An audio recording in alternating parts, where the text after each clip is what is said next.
Estamos de volta com o programa Espaço Público. Neste bloco, conversaremos com o delegado Reinaldo Correa, da Divisão de Prevenção e Educação do DENARC, Divisão Estadual de Narcóticos. Doutor Reinaldo, muito obrigada pela sua participação no nosso programa. Eu que agradeço o convite, a oportunidade de mostrarmos aí àqueles que nos assistem os problemas das drogas, né, que é muito grave. Doutor Reinaldo, qual é o quadro geral das drogas no estado de São Paulo?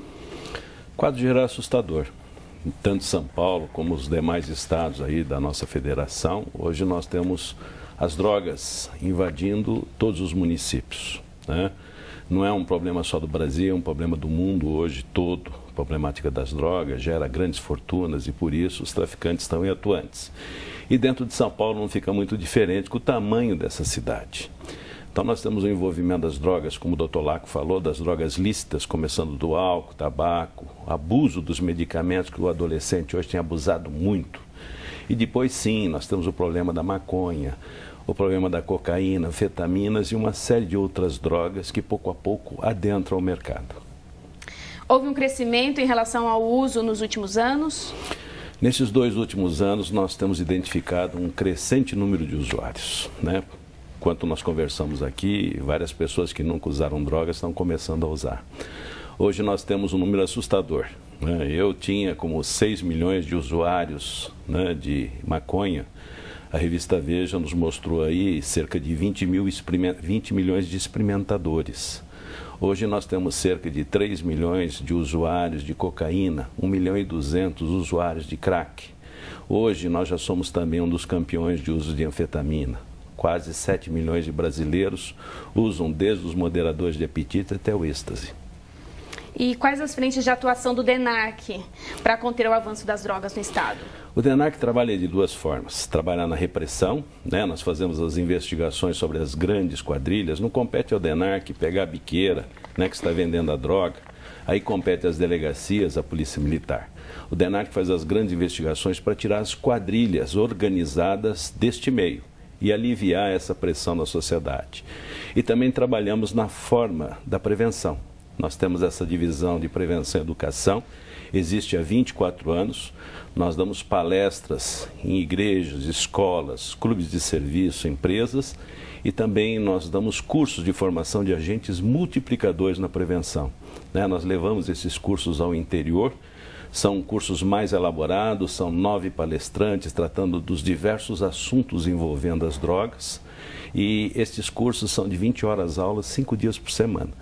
Este ano nós batemos todos os recordes, nós estamos com 47 cursos, nós não temos nenhuma data até dezembro, né? Nós estamos viajando direto aí pelo interior. Atualmente, qual é o tratamento dado pelo DENARC aos dependentes de drogas? Nós temos lá um setor de atendimento técnico, que são psicólogas e assistentes sociais. Nós fazemos lá orientação aos pais que nos procuram, né? Professores também, essa temática das drogas nas escolas. E também nós fazemos o encaminhamento para tratamento dos dependentes que se arrependem de terem entrado nas drogas e procuram ajuda. Então, se nós verificamos que é um caso de internação e ele quer, nós buscamos um local para interná-lo. Se nós verificarmos que é caso de um tratamento ambulatorial, encaminhamos aos CAPs. O problema das drogas é a exclusividade dos grandes centros urbanos ou também existe no meio rural? Não, hoje nós não temos exclusividade só na cidade grande, não. Hoje essa problemática das drogas invadiu todos os municípios de São Paulo, principalmente aqueles onde nós temos a cultura da cana. E também, principalmente, o crack tem invadido, né, esses locais. Por quê? No início ele dá uma energia renovada, principalmente aos catadores de cana. Então eles vão ter uma produção maior, eles vão receber um volume maior de dinheiro pelo que eles colherem. Só que nessa compensação com o tempo inverte, né? Ele vai passar a usar, para ter aquela mesma energia, drogas a mais. Quer dizer, a tolerância que o corpo vai ter ao início, né? Ele vai ser obrigado a consumir mais drogas, vai acabar gastando mais dinheiro, a sua produção começa a cair. Aí, de repente, ele se vê despedido, vai para o centro lá do município, onde ele está, vai criar grandes problemas de segurança, porque ele vai praticar pequenos furtos, assaltos, né?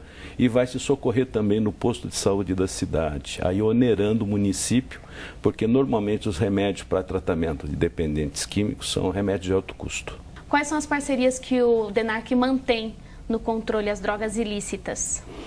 Veja bem, nós procuramos abrir o nosso leque, nos relacionando com todas as secretarias para levar os cursos de prevenção, principalmente com a Secretaria da Educação, no referente às escolas, que a problemática hoje nas escolas está muito grande do uso de drogas. E também nós procuramos com as clínicas, comunidades terapêuticas, né, para nós termos aquelas vagas que possam ser utilizadas por aqueles que nos procuram.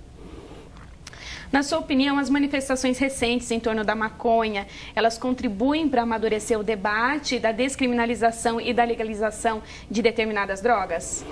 A meu ver, elas prejudicam, né? Porque elas acabam induzindo outras pessoas a terem curiosidade e experimentarem a droga. A gente sabe que a maconha, junto com o álcool, como o doutor Laco falou, são drogas de entrada para as drogas mais pesadas.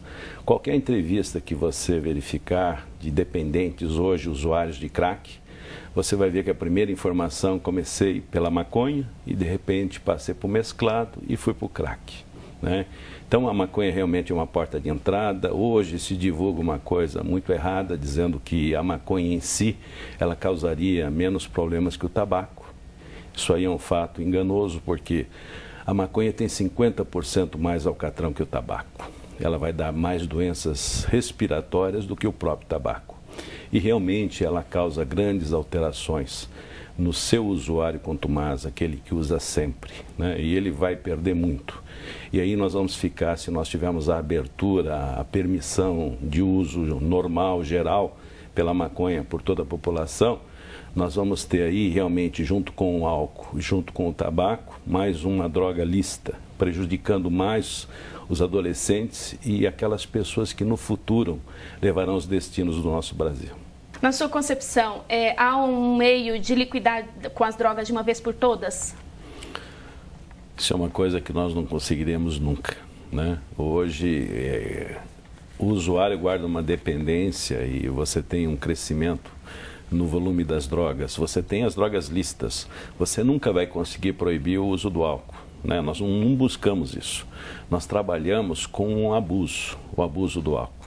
Então, se nós não podemos cortar o consumo do álcool, não podemos cortar o consumo do tabaco e as demais drogas também que caem no gosto aí dos usuários, dificilmente nós vamos acabar com essa problemática das drogas. De que maneira a população pode contribuir para minimizar o impacto das drogas na sociedade? A população precisa se envolver mais, né, com o governo, né, com as forças policiais, precisa vir a campo, também lutar, né, preservar os seus filhos. Os pais deverão se interessar mais em saber com quem os seus filhos andam, aonde os seus filhos andam. Hoje é uma forma muito permissiva dos pais com referência aos filhos. Hoje não se fala mais não, né? Hoje os filhos acabam fazendo o que bem entendem, né? Então os pais hoje autorizam, vamos dizer, os filhos a frequentar uma festa rave, achando que os filhos estarão lá protegidos, em companhias dos amigos, num ambiente preservado, com segurança. Quando dentro de uma festa dessa o consumo de droga é elevado, o consumo de álcool é elevado, trazendo grandes riscos à própria vida do filho, pelo abuso, né? Hoje nós temos nas festas um abuso terrível com referência às drogas e álcool. Então a mistura disso aí pode ser às vezes até fatal. Nós precisamos também conscientizar os pais que eles têm por dever de verificar as coisas dos filhos, né? Revistar os pertences dos filhos em busca de alguma coisa diferente, né? Droga.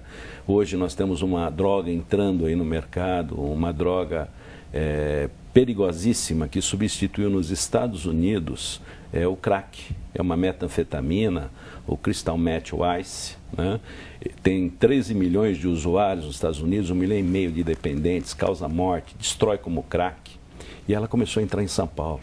Diversas delegacias de polícia estão apreendendo esses comprimidos que hoje se assemelham muito ao comprimido de êxtase, né? Só que transformam a pessoa, né? Ela dá uma compulsão sexual, uma energia de começo, depois causa uma depressão profunda, a pessoa começa a perder peso também, começa a ter manchas na pele, começa a ter corrosão de dentes, com riscos de arritmia cardíaca até acidentes vascular cerebral.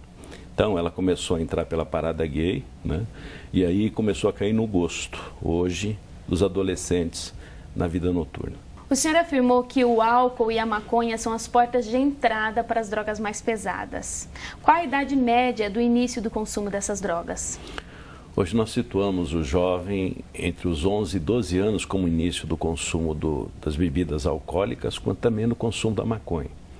Só para você ter uma ideia, o Cratório aqui em São Paulo, que faz um atendimento às pessoas envolvendo com drogas e álcool, já está dando tratamento a crianças de 8, 9 anos com dependência de álcool, né?